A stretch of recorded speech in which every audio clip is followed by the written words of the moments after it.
What's up, everybody? Welcome to another episode of Viva Los Bills. I'm your host, Buffalo Will, and as always, I'm joined by. Oh man, what the hell? You're not Vinny, man. No. Hey, tell us who you are, Marty. Hey, my name is Marty Joins. I'm from a small town of Stewartstown, Pennsylvania. I host a podcast as well on the I-95 network called Intercept Your Lunch podcast, where we're trying to steal that 30 minutes of your time from your 9 to 5 grind and fill you in with all the sports talk you need for the week. Well, Marty, thanks for joining us. Thank you. Everybody. Vinny's stuck at work again. He's doing the long haul, especially with the winter blast that hit Texas or Dallas, or I can't even speak anymore, but Texas. A lot of that work ended up on him where he's at, so he's dealing with that. He's listening. He might be able to hop on and send a few questions or comments or whatever, but he's listening. What's up, everybody? And again, I said welcome. I'm gonna have to check out the show, maybe make a guest appearance at some point. Yeah, certainly. Come on. Now, this is a Buffalo Bills show. We talk about the NFL as a whole, but we're main Bills fans. Certainly. What fan are you, man? My team, I'm the Washington football team. I've been diehard for them for a few years now. I've watched every game with my uncle. We really don't miss a beat there. It hasn't been too joyful to watch them the last few years. We haven't had too much to celebrate, but this past year has given us a little hope with some young talent on the defensive end. So hopefully they can build off of that. Yeah, Young looked really good. The guy was all over the place. Yeah. Everybody had him as the best guy out there. Mm-hmm. I seen him play. I actually shoot cameras sometimes for Rutgers, the Scarlet Knights. So I got to see him play. I didn't know if he was going to blow up like he did this year, but man, he looked good for your squad. Yep. I went to Penn State, watched him play at Ohio State, and he was like a man among boys. And, joining the NFL, getting in the NFL, it's all men. That's a man's league there. So I thought he would struggle, which he kind of did in the beginning of the year. His numbers weren't there, but over the season, he just kept learning and getting better and better and better. And I can't wait to see where he goes. Just a heads up, I'm not ignoring you. I always look to the side because I got another laptop. No biggie. I got comments going on my buddy Floyd saying, "What's up, Will and man? What up, Floyd? What's going on, Floyd?" He goes, "This is not good for you," but he's a Cowboy fan, so he's saying, "Go Cowboys." We'll touch a little bit on that. That's all right. We're the NFC East champs, so I got a little bragging right for this year. How did you feel about this season, man? Like the craziness, It was insane. I mean, first of all, if you go back to May, June, July, we didn't even know if we were going to have a season, right? Yeah. And then, they kick it off, no fans, switching the schedule around. You had Monday night, Tuesday night, Wednesday night games, Wednesday afternoon games. Ultimately, they made it through all 17, and I just thought you saw, regardless of the situation, you saw the best teams make it through. I mean, you could look in September. There was a lot of teams picking the Chiefs, and there were a lot of people picking the Chiefs and a lot of people picking the Tampa Bay Buccaneers to be in the Super Bowl, and that's what happened. And I think throughout the weird stages of the season, they still prevailed, and I thought we saw the best team win. No, I was happy they won. I'm kind of sick on that Kansas City haterade. Yeah, I did not think Tampa was going to make it, even though Tampa, if I had to pick an NFC team, it would be Tampa. I always liked them from back in the day. I always say that. Yep. But I thought they were going to get knocked out. I thought the Saints would be there. If anything, I thought it was going to be, honestly, the Bills against the Seahawks. No, that was good for a little bit. Too. Yeah, no. The Bills look great. Whoa. And hey, what's going on, Bobby? What's up, fellas? What's going on? I gotta say, I like that hat because I have the same one. There you go. Marlins. I've been a Marlins fan since the day they were conceived back in 92, 93, whatever it was, 91, 92. Yep. So, yep. What are you guys up to? We just started the show. Marty's graced me with his presence. That's right. Spent some time with us. Yeah. Hopefully, Kenny might hop on at some point. As I said, Vinny got stuck at work, so he's not going to be able to make it. But the show must go on. That's right. I see you shaved. I did shave the whole face mask thing. After a while, the hairs were going in, sticking me in my face, in my nose. I couldn't take it no more. And I'll do a public thank you probably tomorrow. But thanks for that mug. It's awesome. Ah, you're welcome, man. I'm in the background. It took me a while to send it. Don't worry, I'm going to ask you a question at some time point, Bobby. Yeah, I'll be here. All right, let's get into some news here. NFL supposedly agrees to $180 million on the salary cap, which is better than the $175 that they were saying. Also, it's a big drop because it's an $18 million drop from last year, which was about 198, I think at 0.7 or something like that. But then I was reading before I hopped on here. Somebody posted that there's still a chance that it might go up again. So I don't know. Did they agree on it or didn't they agree on it? Because they're saying they're trying. I was reading that 188. Yeah, I was reading that too. They're trying to push through their TV deal, the NFL and their TV network deals end next year. So what they're trying to do is be a little proactive, get that signed before the March deadline, and then that money will get pushed in. I think it's forward thinking. They're seeing where teams are heading, and a lot of teams are in some big cap trouble. A lot of teams, and especially the NFL darling team here, the Kansas City Chiefs. As of right now, I believe, what are they? 18 million over the cap. Yeah, and I think that's a common theme for the NFL. They've only got 14 teams that are under the cap, and 4 or 6 of them, they're only under the cap by $1 million or $2 million. I think your Buffalo Bills are only under the cap by $1 million or $2 million. So there's got to be moves to be made for everybody, except for maybe the top 10 teams could spend. I think it's like you said, it's either it's been anywhere between $1 million to $3 million that the Bills are in, and they have 22 pending free agents. Yeah, big moves. So who knows what's going to happen there? It's driving me a little crazy because everybody's going to lose players. Oh yeah, always. There's going to come a point where there's going to be a lot of chops, and who knows who's going to end up on that chopping block. And it stinks for your team because you guys got continuity, you're winning, you're building, and then you've got something like this happen. So, hopefully, this is big. There's a lot by Kurt here cutting us off. What's up, boy? Two bad quarterback contracts gone. Goff gone. Wentz gone. Next cousin will be gone. Garoppolo will be gone. Well, like I always say, don't pay average below. Listen, I wanted to bring this up. I was going to talk about this. Got to have Kurt on the show one day too. Yeah, certainly. That's the one thing we do agree upon, him and I, are these quarterback contracts. They're too big. It's getting ridiculous. And now this happens, it's going to catch up to every team eventually. Oh, yeah. One contract he's talking about right now, Carson Wentz being traded to – he's being reunited with Frank Reich. Got traded to the Colts. What's it called? Trade will send Wentz to the Colts. The Eagles receive, a 3rd-round pick next year or 2021 this year, and a conditional 2022. So it's a 2nd-round pick, which could turn into a 1st-round pick if he plays over 70% of the snaps and makes it to the playoffs. I think that should happen unless their team is a disarray.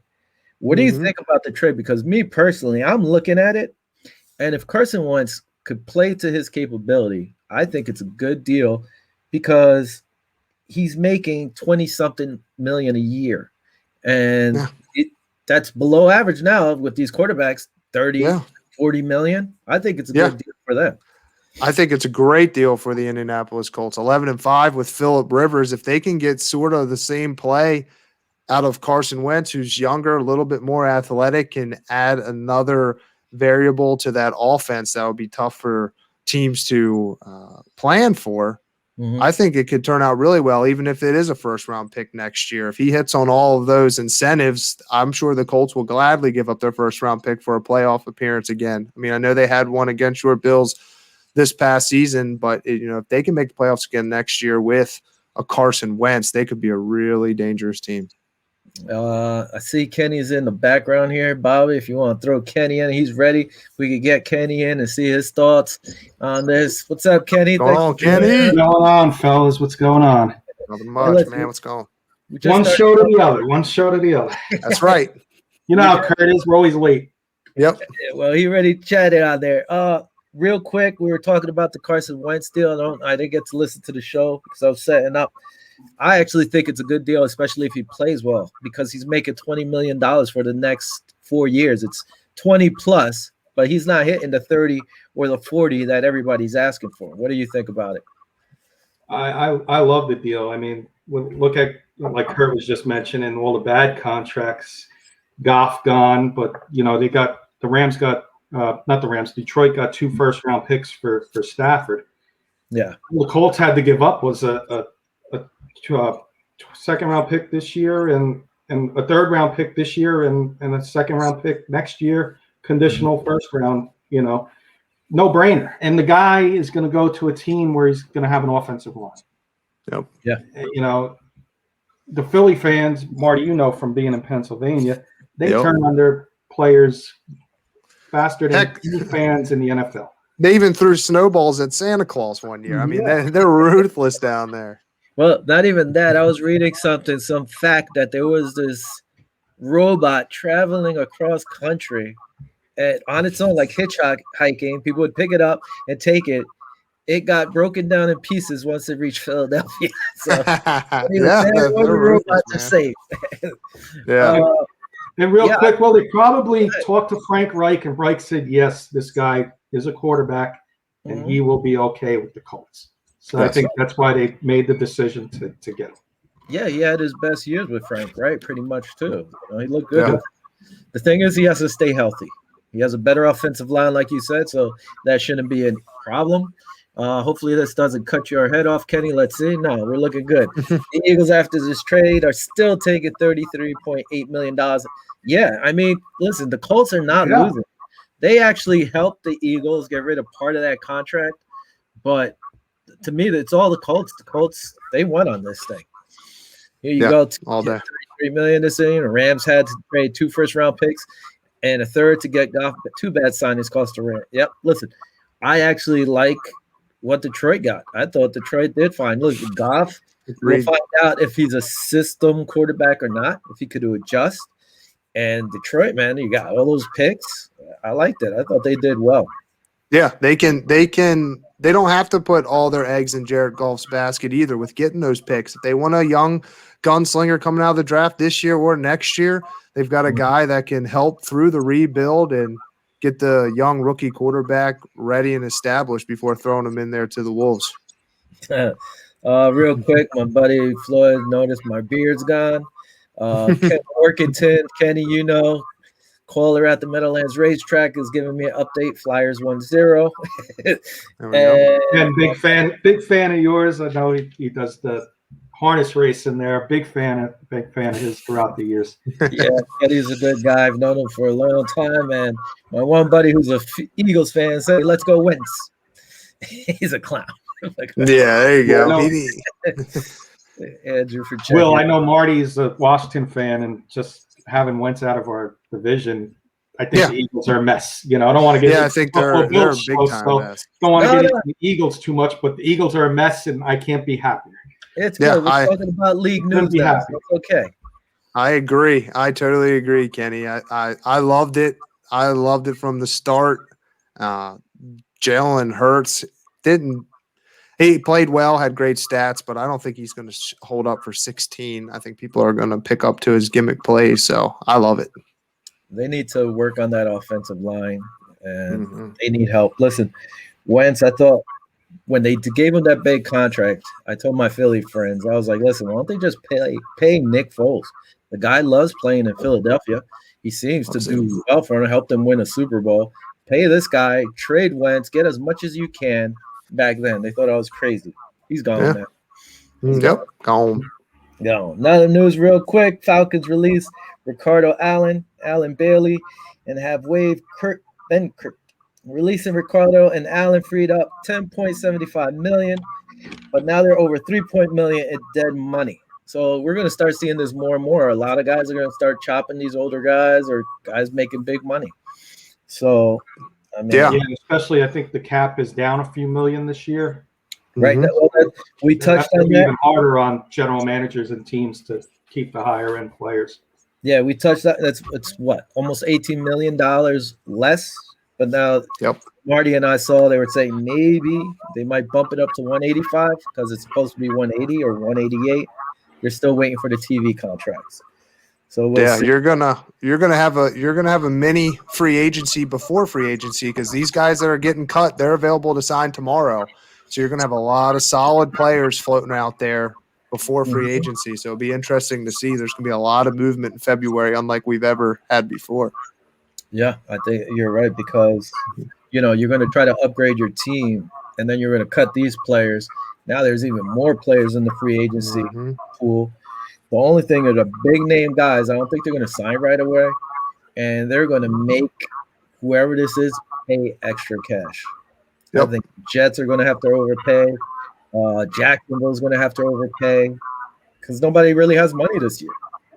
No, the big guys are going to hold off just like Clowney did last year. He's done the last 2 years. They might hold off to 2 or 3 weeks before the season and try to pull something. Yeah. Also staying in the AFC East. This seems to be an AFC East show today. You guys probably talked about it, Kenny. Dak. Are you going to franchise tag this guy for 40? We didn't talk about him tonight, miraculously. No, this is ridiculous lately. All I see is Dak. Well, now you just opened up a can of worms if he's still listening. So prepare for the comments to come in. How do you pay this guy $40 million and you watch these hosts on ESPN or NFL and they're like, pay him. You see he's worth it now, pay him. I'm still saying no. Why would you going to pay him $40 million? It's insane. I couldn't agree more. I mean, I'll start if you guys want. I think the perfect move would be sign him for 30, trade him to the Texans, get Deshaun Watson over. I don't want that, but that would be what I would be thinking about doing. Yeah. Go ahead, Mark. No. As a Washington football fan, Kenny, I hope that you're wrong. I don't want to see Deshaun Watson twice a year, but I'm going to be a little different. I understand $40 million is a lot, but look what they had to do last year with Andy Dalton, Ben DiNucci. When you can have consistency at the quarterback position, you're already better than half of the league. So as much as it kills me to pay somebody $40 million and a guy who's never won a Super Bowl, if I'm a Cowboys fan, I look at this past season and say, we might have to. We might have to do something like that because if we can't bring him back, where do we go? We're too far down in the draft. I don't know if they have enough assets to get Deshaun Watson without including Dak in that deal. It would just be tough. Tough pill to swallow. Well, they have possibly around $28 million or so to spend. Mm-hmm. I would have done the same thing, kind of like the Colts did. I would look, say, like at a David Carr or somebody who's making around $20 million a year, maybe close to 30. Trade for them. If it's free, you have $20 extra million to go to some other position on that squad that you may need. Yep. I mean, what are you going to do? You're going to sign Dak and hopefully trade Elliott because he didn't have a really good year, and there's a bunch of free agent running backs out there. Who's going to take that contract? No. And Dallas's defense was historically bad last year. Yeah. They were very bad, very bad. Replace some of those guys, they're in trouble. Yeah. I mean, signing Dak to $40 million might be a biggest blessing for us in the NFC East. You ain't gonna. You may put up 30 points, but you're going to give up 40. But if Dak resigns in the NFC East, Kenny, do you think that he's the best quarterback in the division then, right? I mean, I would have to guess so. Yeah, I mean, no, Daniel Jones isn't proven. Hurts hasn't played a full season, and we don't know who's in Washington. Who knows? Yeah, we don't even know yet. That's an easy one, I think.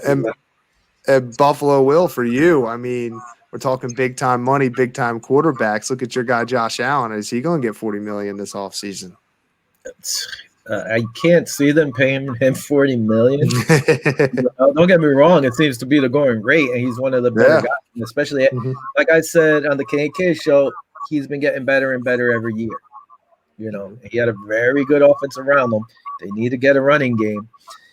Now, do you try to get him for $30 million and lock him in our 30s, and hopefully, he keeps it up, or do you just not sign him this year and say, "Listen, we're going to give you your money, but let's see what happens next year with the cap."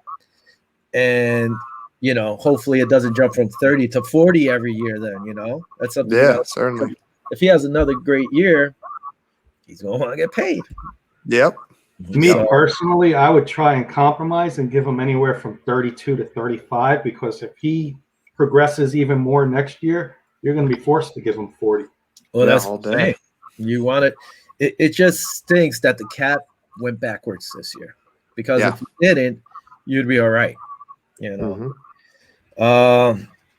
So we all don't agree. Well, we're a little mixed on that whole Dak contract. I say don't mix it.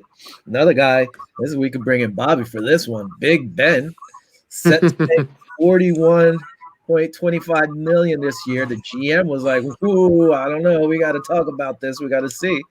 GM, I think Pittsburgh Steelers are going to hand Big Ben his walking papers. Yeah, I mean, they can't afford him. Yeah, I think so too. Big Ben did not look good last season. He looked great in the beginning, but I think his age showed. If they could find somebody that can quarterback that team, they've got defense and weapons. But I think the loyalty that Big Ben will stick through. I think he'll take the contract cut, but I don't think it's the right move for him. I think that's the problem with football, though, is that guys like, all right, say Drew Brees, who we know is probably going to retire, correct? Yes. Yeah. Now, what if he had? I mean, why can't there be an option for? Hey, you know what? I made a ton of money in my career. I'm set for generations. I'll take just give me $5 million this year because I want to go out a winner. Why can't I understand why can't these contracts do that?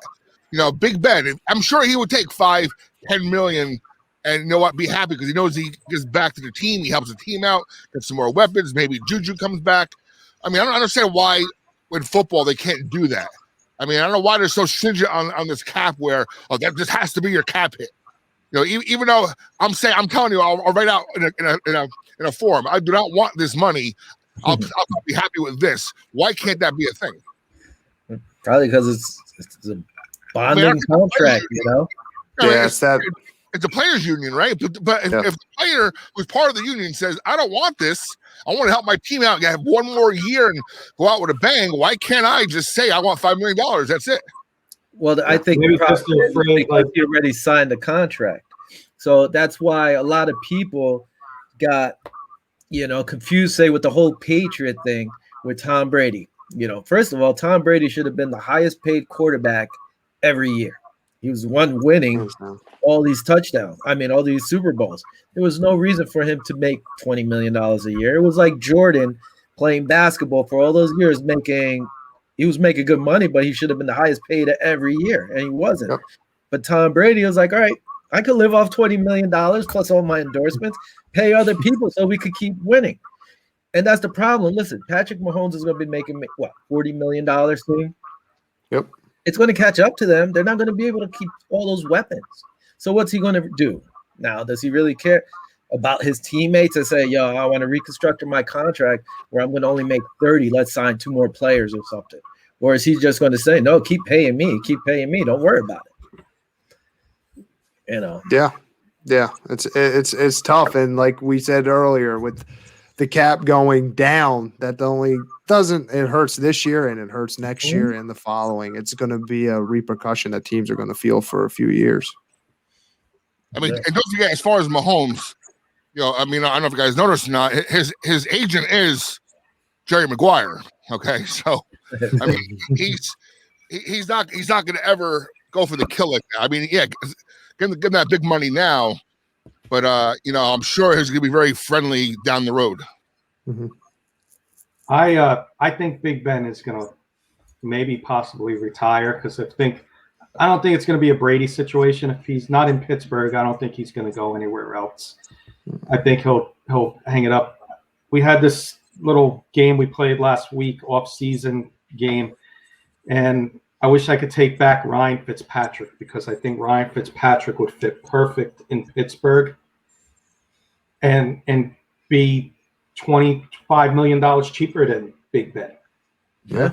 And that would free cap space up to go get needs that you need, like Bobby said, Juju or another defensive player. Ben's gonna hurt if you resign. If Ben comes back, he's gonna hurt. Mm-hmm. That's a big cap hit. And now, Will, real quick, I was on a quick phone call before. I didn't know if you mentioned this or not. Did you mention the possibilities of J.J. Watt to the Bills? Yeah. Not yet. That was coming. Not yet. And it looks like it's going to be Pittsburgh, Buffalo, Cleveland, or Green Bay, right? Seems to be the big four right now.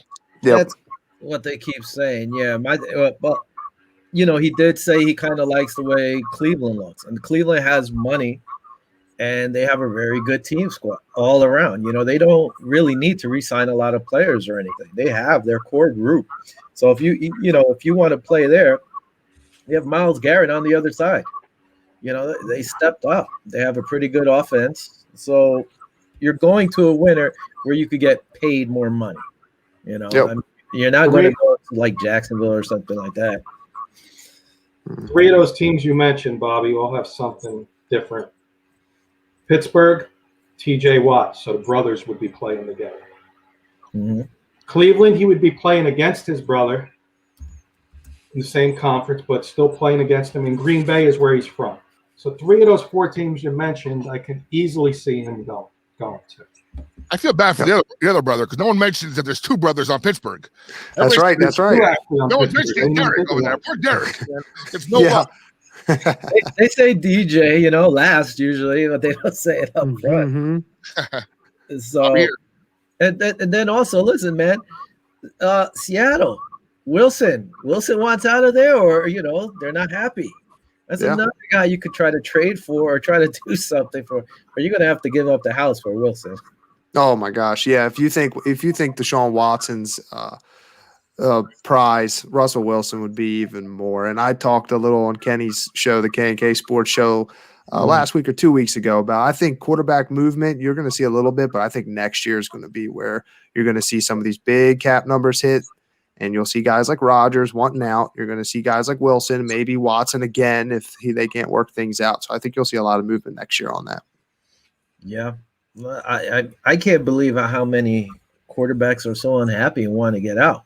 And not even that is like, all right, so Deshaun Watson, that's one guy here saying now he's going to be open to being traded to other teams. Mm-hmm. Because I guess he looked at the Jets, and the Jets would be able to afford him with no problem next year. But the year after that, the contract's going to, take a big chunk, and they have a lot of work to do on that squad. So he's saying the writing on the wall is like, hey, I might love to play in New York, but I'm going to be in the same situation that I am in Houston right now. Yep. Yeah. Same exact one. Yeah. So, I think we're just seeing in all sports, I don't want to play for this team. I don't want to play for that team, and they get what they want. And you need to make an example somewhere and put your foot down somewhere, because you're going to just see more and more players doing it in every sport every single year.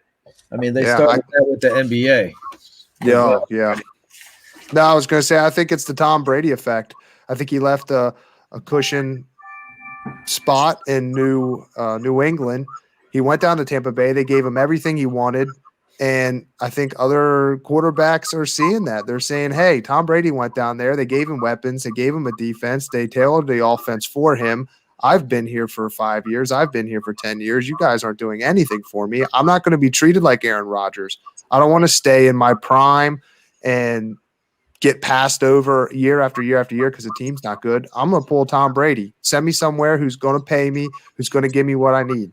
Well, this is what I'm talking about. These guys are getting fooled by that because, like Deshaun Watson wants to go to a team that's going to win. Or Wilson. Listen, they gave Wilson a bunch of things. He has a bunch of weapons. They need to bolster that offensive line so he's not getting smacked around or help that defense up. But these guys aren't like Tom Brady and saying, okay, I'm going to go to Tampa. They could pay me $20 million. You're going, Russell Wilson to say, hey, I want to go to Tampa, but he's getting paid $30-40 million. It's a big difference. Hey, guys, I'll go there.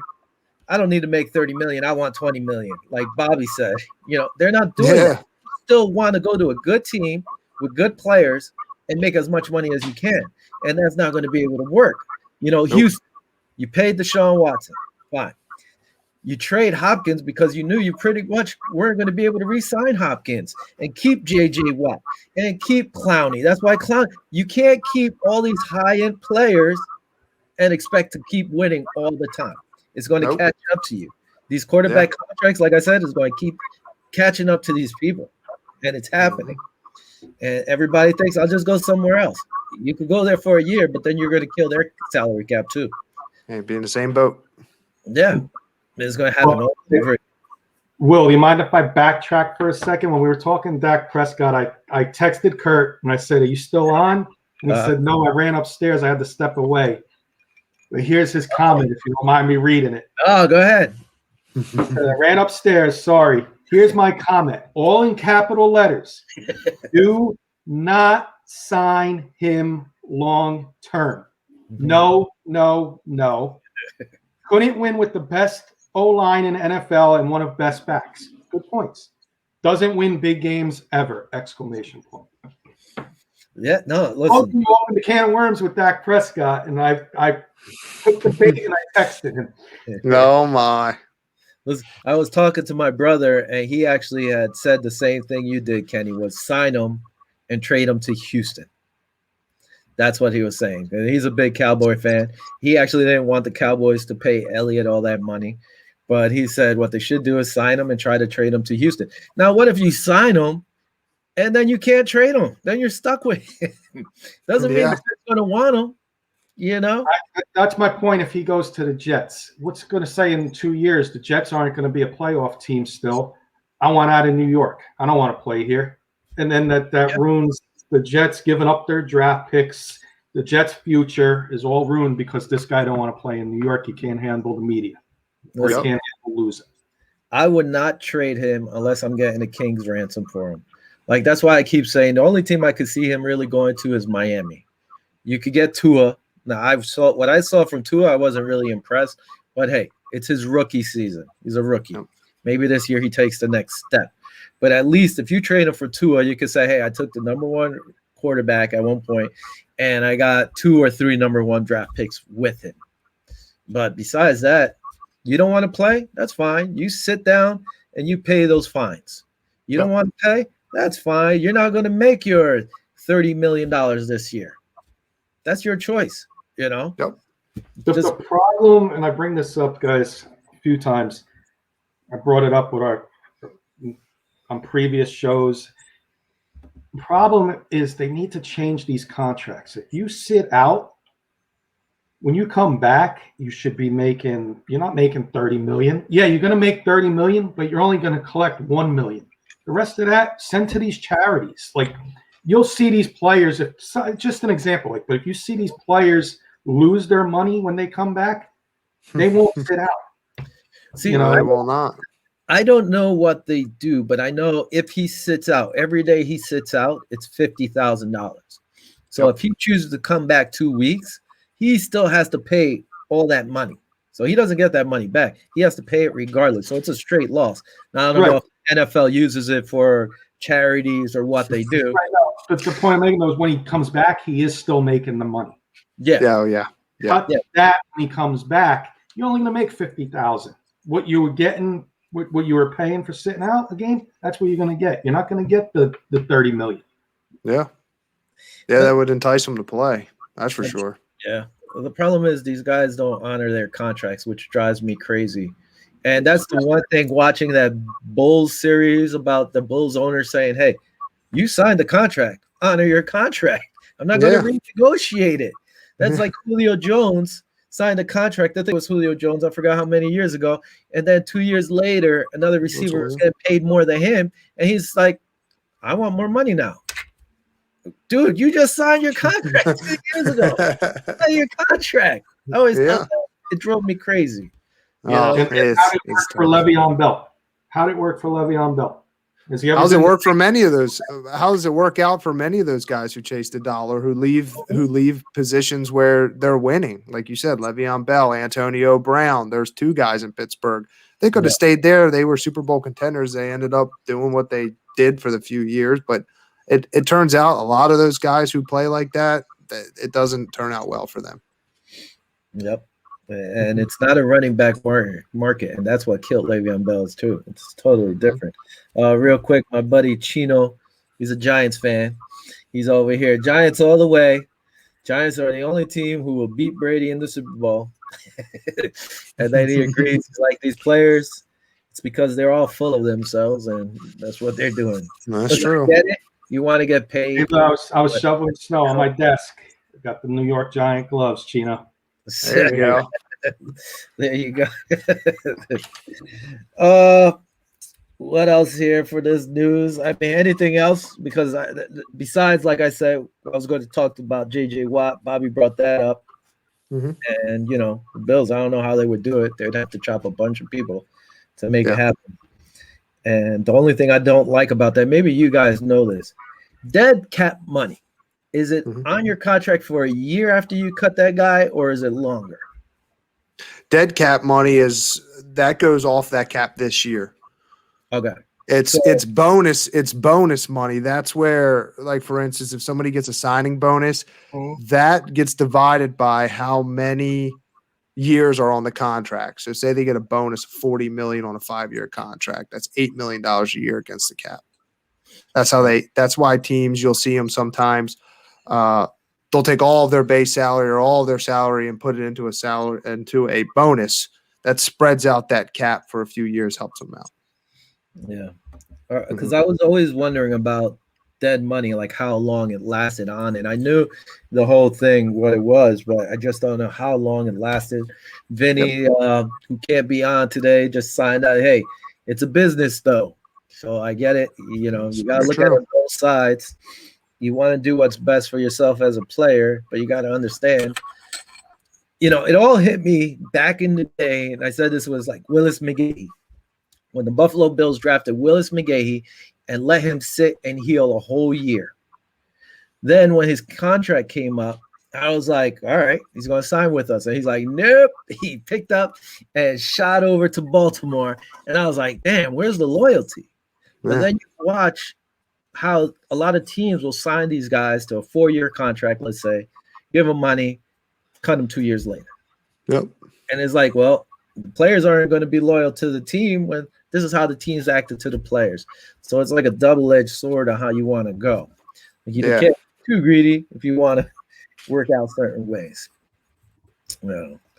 You said Vinny's listening in now. Can I get my one Bills question in now? I usually ask Marty, Will and Vinny a Bills question each week. I got one for him too, so I got one written down. A decent job filling in for Vinny tonight. There we go. I got a question for you guys. It's the off season now, and we're just talking about the salary cap. So my question is, who do you unfortunately think could be a salary cap casualty for the Bills this year and be released? But now you see, I'll let Marty answer if he wants to, but that's what I got going on here. I wasn't sure if you guys wanted to stay for this part of the show. Yeah, we can stay. There's names all over. The biggest name I would say who's probably going to be the cap casualty right now, like right off the bat, would be John Brown, the wide receiver. Mainly because Gabriel Davis stepped up. And John Brown this year, he had injuries, he had COVID. It's like anything and everything hit the poor guy this year, and he wasn't really on the field. So we didn't get to see much of him. But with Diggs there, Cole Beasley, and Gabriel Davis, the rookie, stepping up. John Brown, I would love to try to trade him. He's due $9.5 million. If we do cut him, it'll be 1.6 against the million dead cap, but you save about 7.9 million. So I could see him really. Yeah, that's tough. I love John Brown. That trio of him, Beasley, and Diggs, it proved to be deadly at times when he was healthy. But, like you said, you got Gabriel Davis coming up. It's time to save a little cap and go a little bit younger. Mm-hmm. That's a great point. I didn't think of that before you mentioned his name, Will, but that makes all the sense in the world. Gabriel Davis, I did watch him last year when I started, listening to your show and coming on. I was following Gabriel Davis a little more each week, and like what I saw from him. Vinny answered But then he put Milano. So I'm not going to count Milano really because Milano's a free agent. And I would love them to re-sign him, but he wants top dollar, so I don't know if that's I want Milano. Yeah, a lot of people. He can come to DC, man. I want him. When I saw, you were going to come on, I'm like, okay, Washington. I'm like, just imagine Young and Milano. That's crazy speed right there. Yep. Two that make more sense, he said Hughes and Addison. Those are two defensive ends that they've been saying. And then that rolls into my question real quick. Would you rather restructure, try to re-sign, do whatever you need to do to keep a guy like Addison, keep a guy like Butler, keep a guy like Hughes, or would you rather just cut your losses, move on, and bring in a guy like J.J. Watt? I would like to try to re-sign or reconstruct her, but I agree. I want J.J. Watt. Why? Because our rush. Listen, I love Jerry Hughes. He had 5 sacks. He had one of the best defensive ratings or whatever. Only 5 sacks. I think 30 tackles or 29 tackles. I think I had the stats over here. For some reason, when I was watching the games, it seemed like Mario Addison. Kurt put a thing. I'll put it out in a few seconds. I see it. Yeah. Oh, he put it out. So, Mario Addison to me looked to be busier, but then he's kind of slacked off some. But the thing that the Bills did, so these numbers aren't looking as good, maybe, is they would switch the whole defensive line out. Mm-hmm. So it was like they had 2 defensive lines. So they would switch out these guys all the time. So they weren't playing as much as they probably could have and put up bigger numbers. I like Mary Addison. I like Jerry Hughes. If you're going to keep him, Addison's actually making more money this year, but his dead money hit would be $4 million to Hughes's $2 million. So it's like, all right, who would you rather have? Like, do you want more dead money sitting there doing nothing, or more cap space?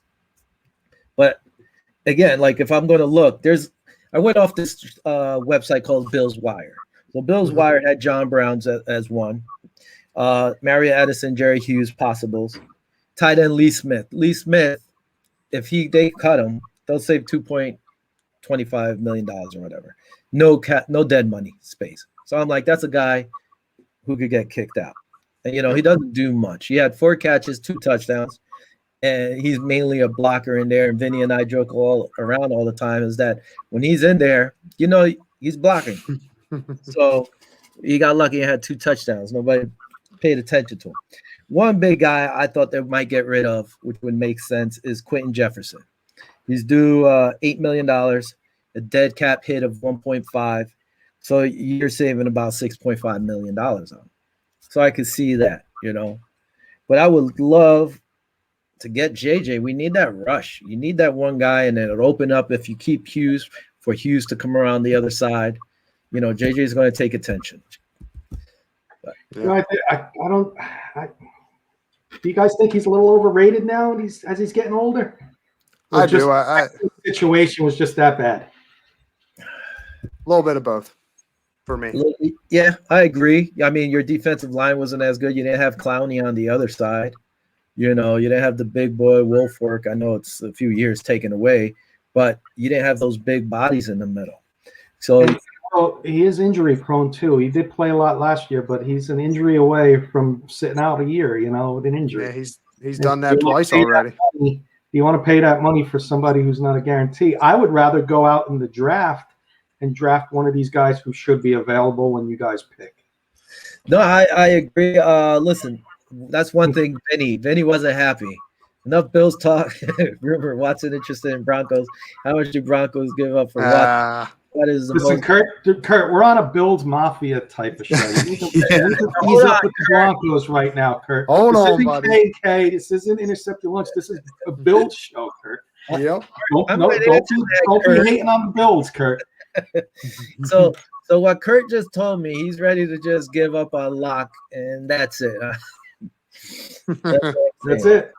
Kenny, to agree with you, Vinny said he doesn't want JJ because he was injury prone and so forth like that. I don't know if he changed his mind, but he's like you. Name he brought up was Yannick Ngakwe or whatever. Listen, I said get him last year. I wanted him too. Last year. I'm sure Marty wanted him too when he was available. Yeah, he's a great pass rusher. Baltimore Baltimore ended up with him at the end of the year. He played great for him. Well, yeah, exactly. But my thing is, you could have done that last year. Why didn't you do it then?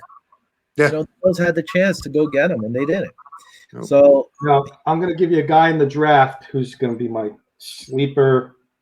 Not as Chase Young is in a world of his own, but very close level to Chase Young, and he's going to be available in the late first round and early second round.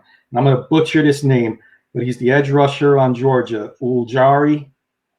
When I watched him play that game against Cincinnati, when that lineman went out, he got to the quarterback about 5 or 6 times. I know it was a backup lineman that was in for Cincinnati, but that kid showed me something. His speed and everything. Nobody's talking about him very high in the first round. They're talking about him late in the first, and he'll be there for the Bills, and I think that's what the Bills need, and that would be a perfect fit for him.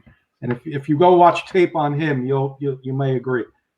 Well, see, my thing with the Bills, it all depends on what they do with free agency and so forth. I want to see, what is this? I didn't see this one. I agree with Will. Bills defense needs experienced leaders like when the Broncos signed DeMarcus Ware. Yeah. I mean, they have Addison and Hughes, but these guys are getting a little long in the tooth, and they weren't putting up the numbers. Again, they did sit up. They would switch out the whole squad. But, I mean, I would love JJ. The one thing he would bring, even if he's not playing, he could teach these guys things. One thing he always does, which I love, if he's not going to get to the tackle, he jumps up. He puts his arms up. How many block passes does this guy have? You know, he does all those little things that just make him stand out. And if he is healthy, hey, if he goes to the Bills and he's not playing every down, like how they rotate, maybe he stays on the field the whole year. But again, it comes down to the money at the end. It's ridiculous.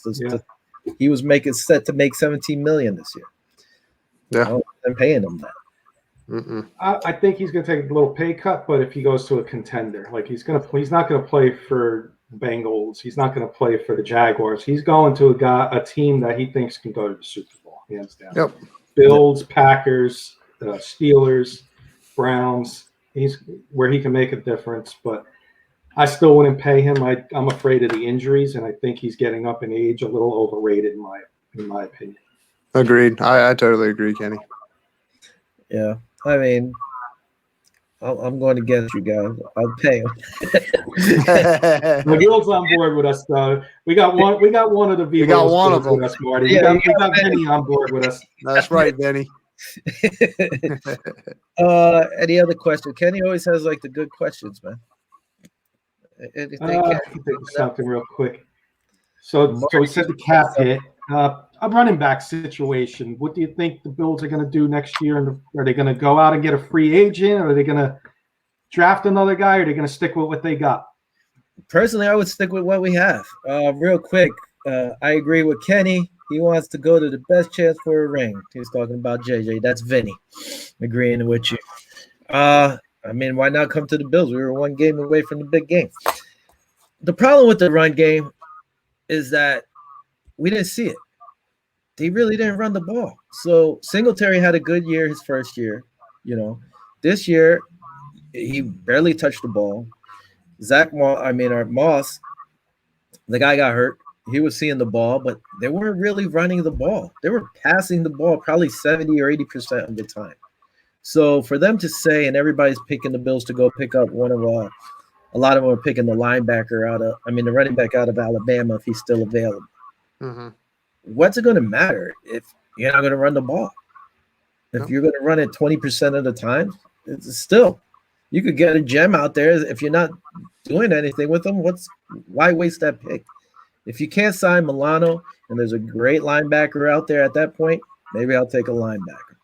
Or, you know, if you cut one or two of these defensive ends, you got to take a defensive end. Personally, I would take Ed Oliver and probably shift him to an end. All our guys are small. To me, if there's a 350-pound plus defensive tackle, I'm picking him up. That's what I want. I want one of these big Ted Washington, Sam Adams type guys to plug the run because we struggled against the run. You need that. We have a bunch of small guys up in the line that used to drive me crazy with the old Bills back in the day when you had Bruce Smith, Jeff Wright, and it could have been like Phil Hansen or whoever on that. Jeff Wright was a good defensive tackle, but he was small. He was a small guy. You know. If you don't mind, I'll ask one last question. Piggyback. You talked about the running game. Okay, well, look at the coaches. Your offensive coordinator, Brian Dable, and look at Kansas City's offensive coordinator, Bieniemy. Kind of like a one-dimensional offense, both of them. Neither one really used their run games. Do you think that's maybe a reason why these guys don't have a head coaching job? Brian Dable was a good name going in. There was a lot of rumors about him getting a job, and then it just fizzled. Go ahead, Marty. You're the guest. Well, just to piggyback off the running back thing quick is Pro Football predicted that the Buffalo Bills would sign Chris Carson at a 3-year, $27 million contract. So they do, outsiders do predict that you guys might go the running back on the offseason, but we'll see. But going back to Kenny's question, it very might well be. I think that the offensive trends, the offensive coordinators, it was hot a few years ago. People like McVay, and if you ever worked or talked to McVay, you got opportunities. But I think folks are slowly seeing that to run a system, you have to have a system quarterback. And if you don't have that quarterback, you're not going to win. And I think they would rather go with a coach that might be a little bit more player-friendly and not system-friendly. My thing, like watching – as we did a little thing about it. I think it was like 3 weeks about, say, African-American coaches or whatever, and who should be or who's out there.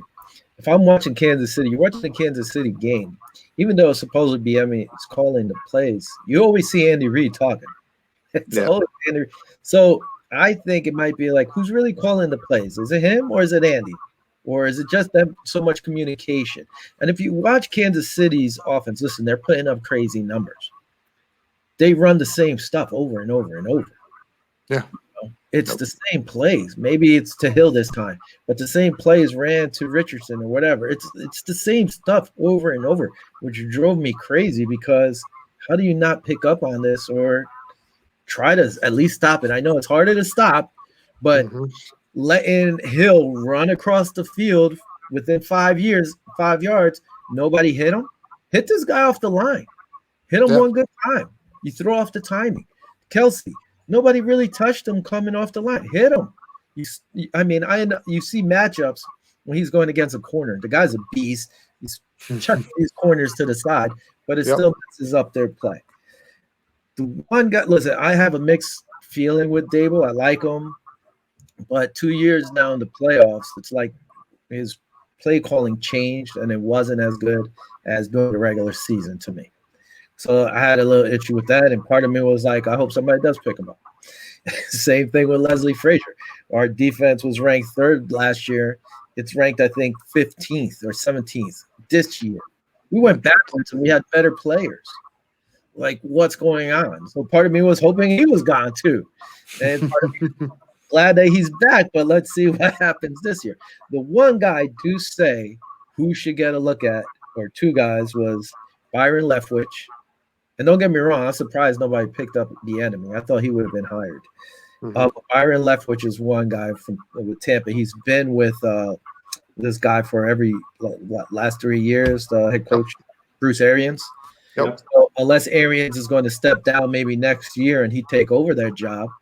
And the other guy was Doug Williams. I thought Doug Williams, he's been out there for a while and just as a coordinator, but nothing.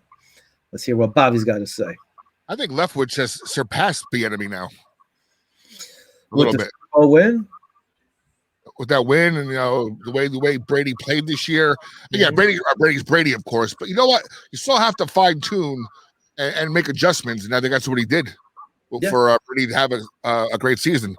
By the way, get back to the running backs you were discussing earlier. I might have missed this, but I think you guys should go for, again, if you mentioned this, my apologies. Marlon Mack is going to be cheap and young and hungry. Yeah, and I saw that a little bit of a salary cap thing there.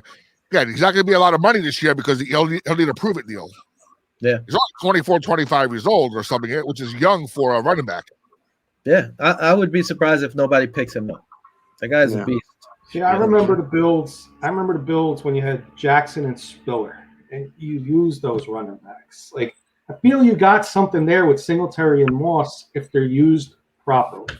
Yeah. And I don't think they're being used properly. So I don't know if I would, like, listening to Will and how your opinion on it, I don't know if I would go get a running back and spend that money, being we didn't use our running backs this year, and I feel the talent's there. The only guy I might look at if I was Buffalo to bring in would be a guy like Adrian Peterson. I mean, look what he did in Detroit. He was cheap, and he helped DeAndre Swift grow. Maybe he can come in and help those guys grow on the back end. I mean, just looking at a veteran presence. Yeah, try to win a Super Bowl before he retires. Mm-hmm. Even Mike Davis is going to be will be next either. Then again, if they happen to, what I keep reading is that the Panthers owner is hot for Watson. So that's going to happen. They're going to trade CMC. Should be in that deal to get Watson back, and then maybe Mike Davis stays. But another guy right there, even Wayne Gallman, you know what? He's not going to be back with the Giants this year. He's a little bigger guy, right? I think Moss. I think Gallman, another guy who will come cheap and do wonders for a team as a number 2 running back. Mm-hmm. See, the one thing like Vinny says, stick with what we got, and I agree with him. By the way, where's Vinny? Huh? Where's Vinny? He's on the road. He driving on I-95 somewhere? Probably on Probably. The thing is, like, one thing, if the Bills are going to do something, they can't run the single back. I mean, I get it, but your offensive line have to be beast half the time to be running a single back, especially if you got a small guy like Singletary. You're going to go, we need a pounder, like a fullback, even like, say, our tight end Lee Smith, to come in and lay a pop and block also, or help block. Sometimes you need that just to break up, especially the smaller guy. Moss is a bigger guy. We have a rookie, Antonio Williams. He came in against Miami. I know it was the last game of the year, but he was playing against Miami's number 1 defense. And he was running the ball good. Give them a chance, or you're just going to give up on these guys 1 year later or 2 years later. You have to call these plays. If you're just going to go pass happy and they hand the ball off 3 times, you're not really seeing what the guys could do. And that just drove me crazy. And there's a lot of – if we went out there, the one guy I wanted last year was Leonard Fournette because he's a strong, hard-hitting back. That's what we need, especially if you have a Singletary. So Zach Moss was supposed to pick up that because he's a strong running back. Besides that, I'm like, Vinny commented, by committee, Moss is a beast and Singletary is shifty. They were barely used. Williams is also great also, which I agree. So we have other needs to me than that. Yeah. That's where you want to fill in, especially this year, is your biggest needs. Yeah. So I agree with that. It all comes down to the craziness on the salary cap. So I'm gonna go here real quick, Marty. What are you gonna do at quarterback for Washington? Oh, man, yeah. We've got a lot of decisions to make this offseason, but one of them being the quarterback position. We've been linked to Marcus Mariota. I don't mind that deal. Relatively cheap on a trade, but you might even wait till he gets cut and see if you can bring him in on something a little cheaper. I like the homegrown options that we have. Kyle Allen, Taylor Heineke. Let them battle it out and see if Alex Smith can get healthy. It's tough to rely on a guy whose leg is iffy, to say it best. But I think right now I would go with Marcus Mariota. I know Eddie. Yes, he loves Mac Jones. I do love Mac Jones too, and I'm very high on him. I just don't know if he fits our system in terms of his athletic abilities. We need a guy that can move and run some of those quick RPO quarterback draw type deals that Alex Smith used to run a few years ago for us, and we were successful. So I think that's where they're going to have to go, is somebody shifty, and I think Marcus Mariota could be that guy. Kenny, anything on Washington there? I could see I could see Mac Jones going there. Mm-hmm. Does Rivera have ties with Bridgewater, Marty? He does not have ties with Bridgewater, but our offensive coordinator Scott Turner does. He spent time with him when North Turner his father was the offensive coordinator, drafted Teddy Bridgewater, and he was the quarterback's coach. So I know that he really likes Teddy Bridgewater. That could be another option too. I was always a fan of Bridgewater. I thought Mhm. I just think he's going to get the hook over there in Carolina, and I think he's going to be available and not very expensive. And I think Washington could be a fit for him. Yeah. You got Smith, so I don't think you're going to go like for the Fitzpatrick route. So I think you're going to either stick with what you got, or my one question was Bridgewater. What do could Bridgewater go there? Yeah. Somebody young that can push these other guys that are there. Like you said, we've got the old veteran that's making money that we'll see if he's there or not. But Bridgewater's another guy that could definitely fit our system. I honestly thought if Alex Smith started that game, they would have beat Tampa. Then if he was healthy, man. He looked good, showed grit, and he likes him. Yeah. And I agree with you, Will. And Marty, I thought they would have beat him too, because the teams that beat Brady are those teams that can get to Brady. And Washington had the defense, but they just didn't have enough of offense that game. If they had a little more offense, they would have beaten them. Yeah, we just needed one more perfect team drive. to beat Tampa Bay. Just like a couple of us said Tampa Bay was the perfect team to go into Green Bay and win. Yep. Washington was the perfect team to beat Tampa Bay. Yeah.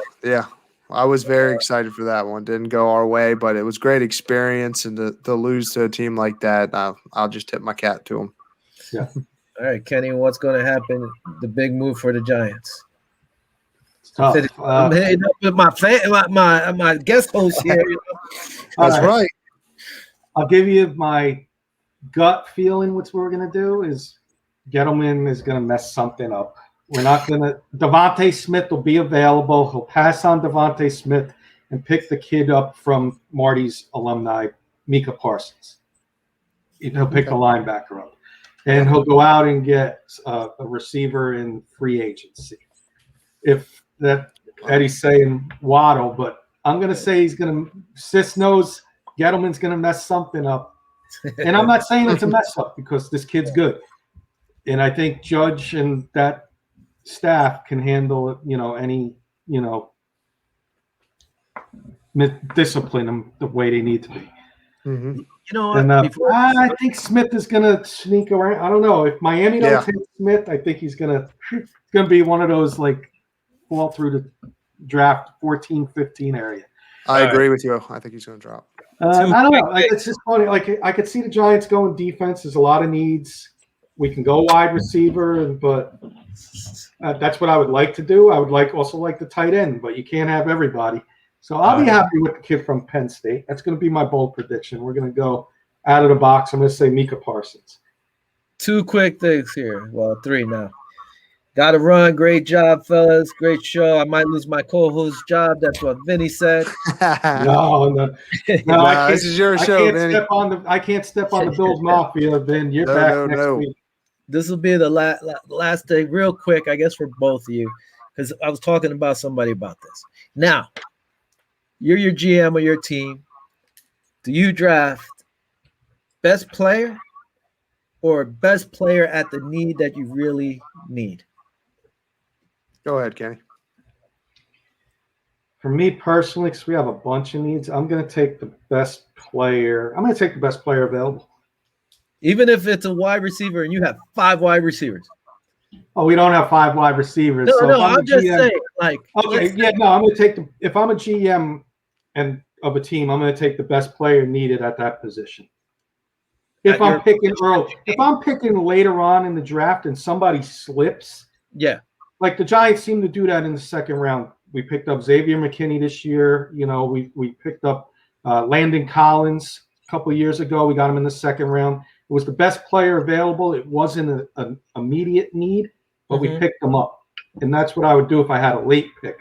Early, I'm taking the best player I need at that position, like available. Like if I need a wide receiver, and that's my biggest need, I'm taking the wide receiver and pass on somebody that might be a little higher rated on.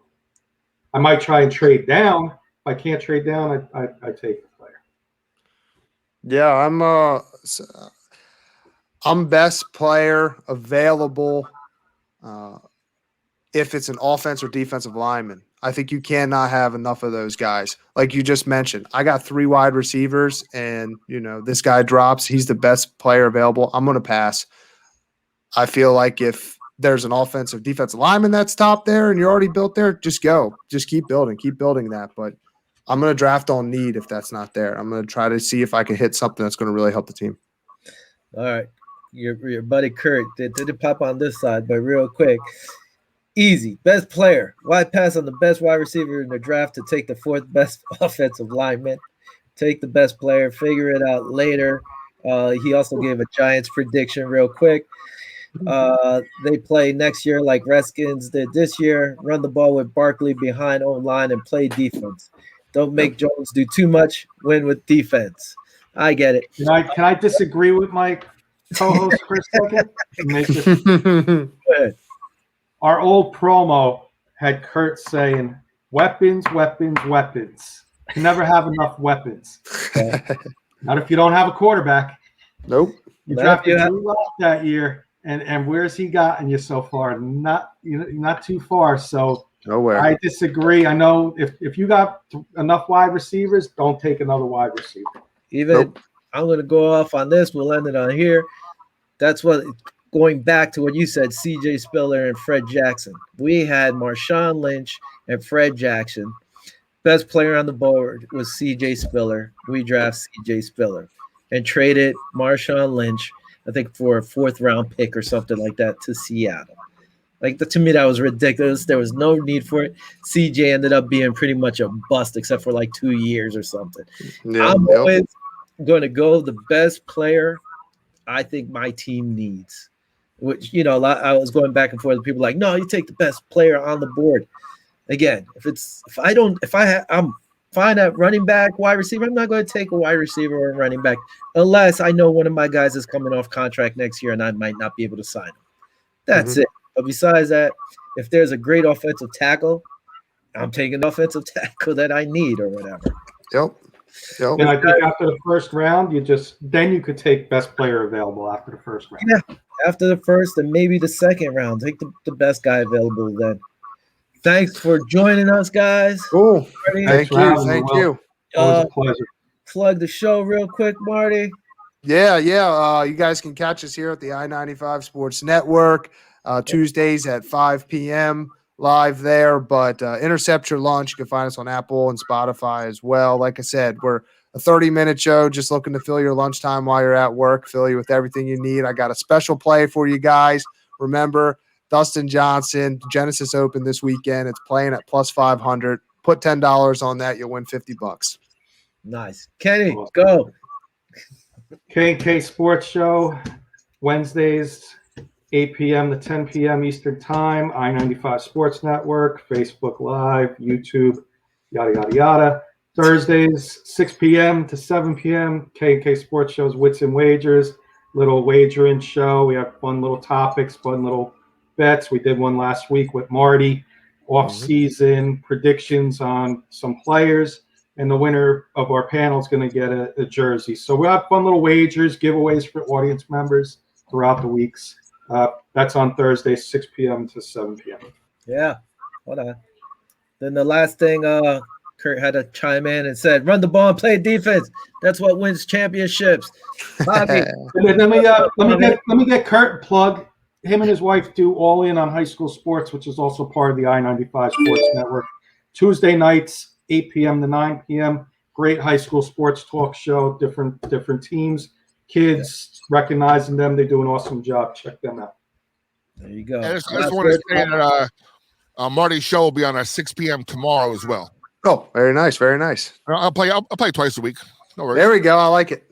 And I owe you an email tonight, Marty. It's coming tonight. I got you. Thank you.